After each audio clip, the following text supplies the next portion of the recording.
for today's episode, magluluto naman tayo ng pusit. Balita ko kasi ito ang isa sa pinakamasarap na street food kaya naisipan ko magluto. Bali ang unang gagawin ko dito mga kasolid, aalisin ko yung balat. Pero kung gusto nyong may balat, okay lang naman. At after ko ito maalisan ng balat, sabay ko na rin aalisan na naman loob. Pati yung parang plastic niya na mahaba, tatanggalin ko rin mga kasolid. At tuhugasan ko ito ng paulit-ulit hanggang sa luminaw ang tubig. At after ko naman silang malinisan mga kasolid, diiwain ko naman sila ng ganyang kalalaki. Salamat sa mga bagong viewers at followers dyan. Welcome po kayo dito. Shoutout kay Freda na San Carlos City, Pangasinan. At yung ulo nga pala, hatiin ko lang sa dalawa. At after ko silang mahiwa ng maliliit mga kasolid, ililipat ko lang sila dito sa mas malaki na lagyan at sasangkapan ng tatsa-tatsang patis, pamintang durog, garlic powder, onion powder, kayin. At lalagyan ko rin ito ng dalawang itlog. At siguradong nanonood din ngayon si Jocelyn Suba Alonso ng Kuwait. At ito ang sekreto kaya napakasarap ng lulutuin kong calamares. Dahil lalagyan ko ito ng evaporated milk at mag-a-add nga rin pala akong isang dakot na harina. At haluhaluin ko lang to hanggang sa magsama-sama ang mga nilagay kong solid na pampalasa. Shoutout sa ating mga bayaning OFW, mag-ingat po kayo lahat dyan. At imamarinate ko lang to ng nasa 1 oras pero mas maganda sana kung overnight. At pagkalipas ng nasa 1 oras mga kasolid, pwede na to. Lalagyan ko naman ito ng isang dakot na cornstarch dahil ito ang magpapalutong mamaya pag pinrito na natin. At nagready na nga rin pala ako ng breadcrumbs at sisiguraduhin kung balot na balot talaga ang mga pusit natin. Shoutout kay Cyrus Doclayan at Monico Alimpos ng Parañaque City. Maraming salamat po sa panonood. At nagready na nga rin pala ako ng napakainit na mantika. Start na ako magprito.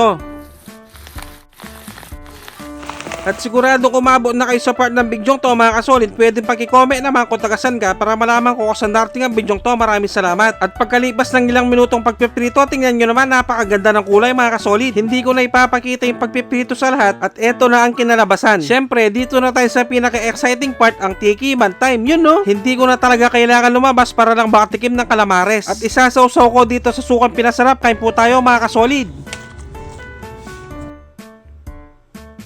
Sus Mariosep, kanya na po. Grabe ang mga kasolid, napakalambot ng calamares. Nilagyan ko kasi ito ng evaporated milk kaya ganyan ang kinalabasan. At siguradong naglalaway din ngayon si Denise Agustin ng Muntinlupa City at si Marnil Sinoclus ng Bayambang, Pangasinan. Maraming salamat po sa panonood. At pag ganito talagang kinakain ko, hindi ko talaga mapigilan sumubo makantampo. Taksya po na kalasa ng kalasa.